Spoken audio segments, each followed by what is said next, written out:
With World of Warcraft, we were really trying to look at other massively multiplayer online RPGs and try to identify what were the elements of those games that were fun. And as we went through it, we would find that people really enjoyed the aspects of being online with multitudes of other players, and they loved leveling up their character and working on their equipment and working on their skills. With World of Warcraft, we put in a great questing system, so right at the beginning of the game, you have objectives. You get pulled right into the world, you have quests filling up your quest log, so you always are doing something for the characters in the environment. Every time that you log into the game, you can accomplish something. Even though you might not achieve a new level that night of gameplay, you might finish one or two quests, or you might earn a new rank in a trade skill or explore a new zone. And that was something that we really tried to hit on.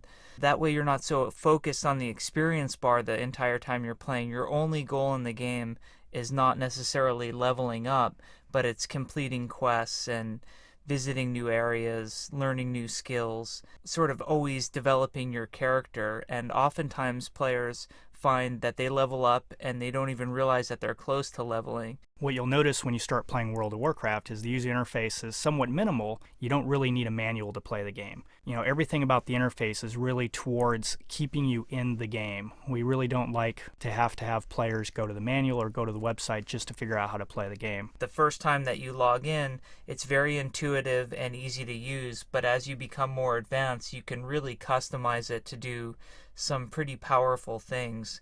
And a lot of our more experienced players will be able to sort of customize for each of their characters and really get the interface exactly how they like it. The quest log is another example of our user interface where we always want to make sure that when you're on a quest, you know what you're supposed to do next. A lot of games in the massively multiplayer genre kind of force you to keep notes or to try to keep track yourself of where you're supposed to go or who you've talked to. We expose all that in the quest log. So once again, players, as they're playing the game, can work on their quests and they can stay in the game the entire time they're playing. Originally, when we started designing quests, we knew that we wanted it to be an integral part of the game. We wanted people in World of Warcraft to have a sense of direction and a sense of purpose right away. So we developed our quest system, which includes a quest log. The quests not only became this sense of fun, but as designers, it allows us to be tour guides almost of the World of Warcraft. There's really no limit to what we can do with our quest systems. As players get to familiarize themselves with World of Warcraft more, they'll realize that quests are almost like the backbone of the game. They really direct the play experience. World of Warcraft is a class-based game. When you first create your character, you have to choose a class archetype that kind of determines the spells and abilities and, to some extent, the way that you'll play the game. When we approached our classes, we wanted to make sure that our classes felt very Warcraft.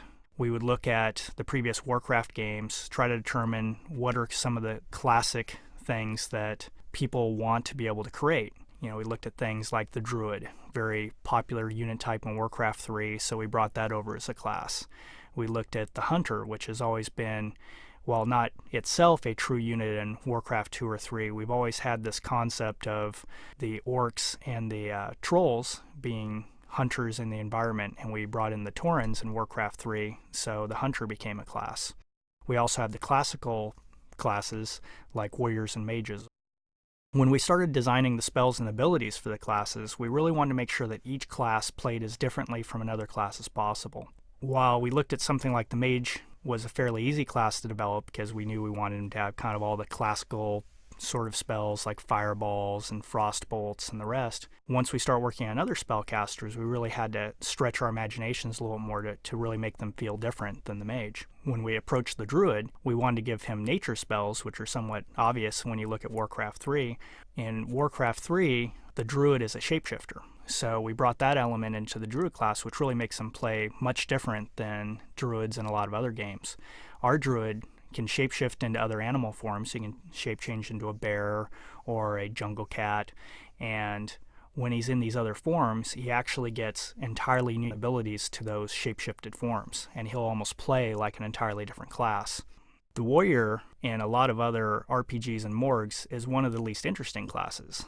The warrior traditionally doesn't really have mana or magic or anything of that nature to lend itself to more interesting gameplay dynamics. So we came up with the idea of rage. And instead of having rage work exactly like mana, where it starts at 100%, we decided to have it always start at 0. A warrior would start a combat not very angry, and as he takes damage and as he delivers damage to his foe, his rage bar would fill up, and then the warrior would be able to use his rage to execute his special abilities.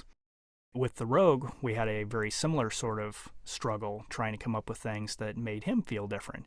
In his case, we gave him energy, which would work a lot like mana, but would very quickly be used up, but would regenerate really fast. So you'd kind of be using it constantly to do some of your special abilities.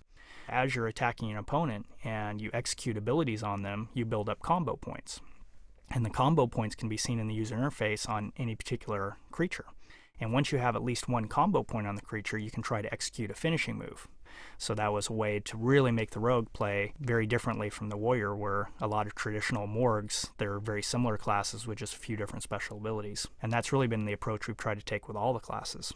I think one thing that defines players in the world of Warcraft is actually the vast spells and abilities that each of the classes gets. A player can be very basic and new to the genre and still be successful and go out, level up, and have a good time.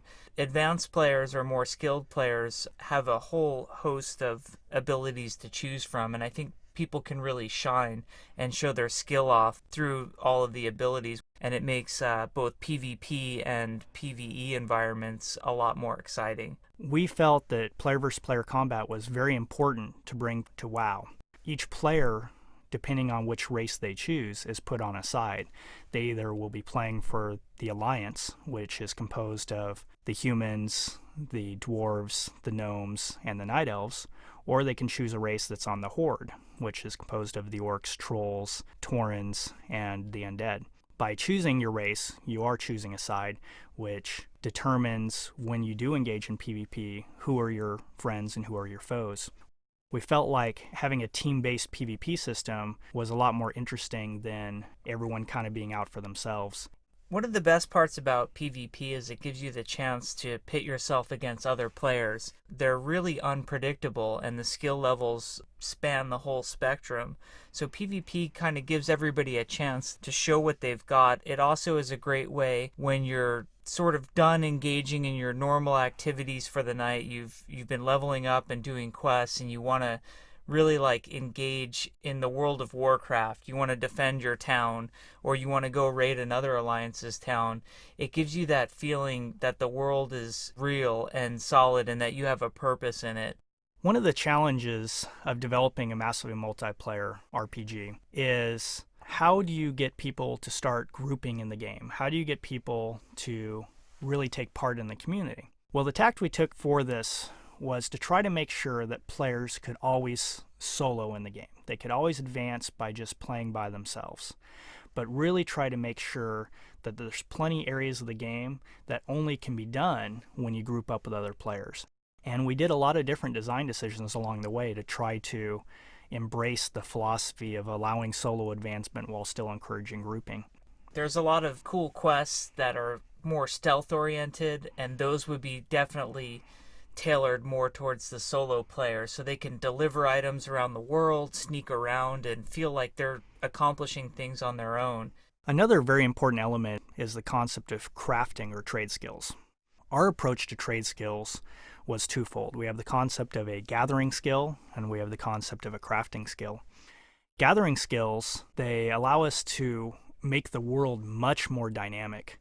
We can have herbs that just spawn throughout the world, that if you have the herbalism gathering skill, that you can go around, find these herbs, and then selling them, or you could use them yourself. We also have mining in the game, which miners would go around with their picks and find veins of ore, silver, or other types of minerals. And it really allows the world to feel much more interesting. It's not just this world that has a bunch of creatures and pretty scenery. There's all these objects throughout the world that people can gather up and use in the trade skilling system.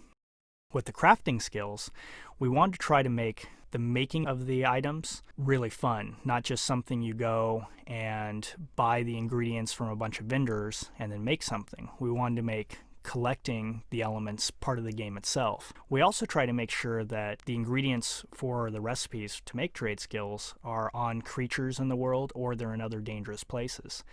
We really feel like it's a much friendlier system and it really allows anyone to become a trade skiller and have fun with it. We've talked about there being the mining gathering skill and the herbalism gathering skill, and those feed into blacksmithing, engineering, and alchemy, respectively. Then there are also just trade skills themselves that are very different. A miner might supply ore to a blacksmith who's going to bang that ore into shape and make swords, make shields, make armor, that sort of thing. But a miner could also supply an engineer. An engineer can make all sorts of cool mechanical items like a mechanical dragonling and can make bombs and dynamite, target dummies. And then there's also some trade skills that are almost like a mini game in and of themselves, such as fishing.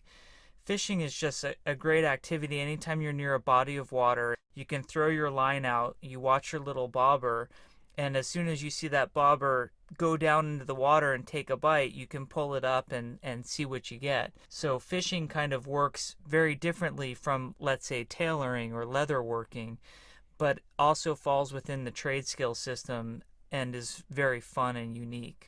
Another one of the core tenets about World of Warcraft when it comes to what we might refer to as our elder game or endgame is that while we really are trying to do a really interesting and deep raid game for guilds that want to take on dragons and these powerful creatures, we didn't want our elder game to only be about raid content. We also are trying to provide high end game PvP content for players, and we also wanted to have our world have a sense of community and have some dynamic things that change throughout the world. In the raid game, a lot of these creatures, as you progress through them, will not even be available when the game first goes live. Like one example that we've talked about is the concept of Outland, which we introduced in Warcraft 3. And Outland is this area that actually is on another kind of planet that is beyond the Dark Portal. And the Dark Portal has been closed for many years. Players on each of the different realms will have to find out how to open the Dark Portal again, and only once the players of each of these realms open that Dark Portal will people be able to go through it and find all the uber creatures beyond that.